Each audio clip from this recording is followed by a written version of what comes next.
Praise the Lord, ang pinakamataas, pagpupuri, pagluwalhati, pagdakila sa ating pinakamamahal na Panginoon Jesus. Praise the Lord, and double honor and praise speak our beloved parents in the Lord, beloved Evangelist, Pastor Weldisra Almeida, and beloved Assistant Pastor Linas Almeida. Greetings to all beloved Almeida children, and beloved Olden Preacher, Kuya Ben Ramos and his family. At sa lahat ng mga manunugtog, sa lahat ng mga choir members, at sa inyong lahat mga minamahal, baguhan at datihan, hallelujah, pinakamataas sa pagpuri, pagluwalhati, esteem, pinakamahal po ni Jesus. Praise the Lord, hallelujah, hallelujah, praise the Lord. Mga minamahal, ako isang ihayag kung paano po kami napunta dito sa banal na gawain ng Jesus Miracle Crusade. Dati po kami mga minamahal, galing po kami ng ibang congregation, mga minamahal, praise the Lord. Aking beloved husband ay graduate po siya ng Bible School. Usap po siya kapastor, mga minamahal noon. Ngunit dakila ang pinakamahal pa ni Jesus. Praise the Lord. Hallelujah. Nagkasakit po siya ng hepatitis B sa dako ng Maynila, mga minamahal. Doon po namin nasumpungan ng mahal pa noon sa gawain ng mahal pa ni Jesus. Hallelujah. Jesus Miracle Crusade. Praise the Lord. May nag-invite po sa kanya, mga minamahal. Hallelujah.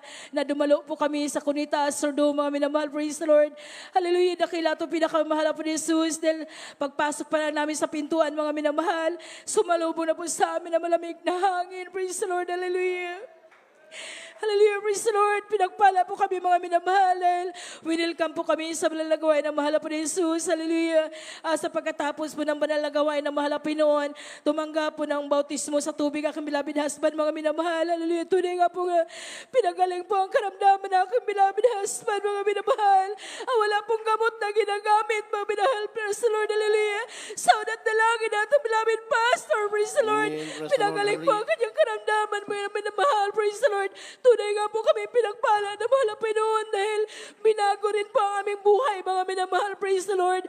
Dahil dati-dati, mga minamahal, may negosyo din po kami sa dako ng Manila at tunay nga po na may pira, ngunit wala po kaming kapayapaan sa aming puso't isipan, mga minamahal, dahil wala pong araw na hindi kami mag-away na aking beloved husband. Hallelujah, praise the Lord. Para kaming pusa't aso, mga minamahal. Ngunit dakila ang pinakamahal pa ni Jesus dahil pinili kami, mga minamahal, ng ating dakilang Diyos. Naging tulay po, mga minamahal, ang karamdaman ng aking beloved husband. Nasumpungan po namin ang mahal na Panginoon. Pinagkalubuan po kami ng mapayapang pamumuhay, mga minamahal, praise the Lord. Pinagkaloob niya po na mga minamahal, hallelujah, mapayapang isip, mga minamahal. Tunay nga po na pinagpala kami dahil buong pamilya ko po, naglilingkod po kami sa mahal na Panginoon. Praise the Lord, hallelujah. Dakilang ating Diyos, mga minamahal, dahil binagyan po kami ng kapayapaan sa puso't isipan. Praise the Lord. Tunay nga po pinagpala kami ng ating dakilang Diyos, hallelujah. Binago ang aming buhay at pinagaling ang aming mga karamdaman, mga minamahal. Praise the Lord. At lahat ng papuri, papasalamat ay sa ating pinakamamahal pa ni Jesus. Praise the Lord. Hallelujah.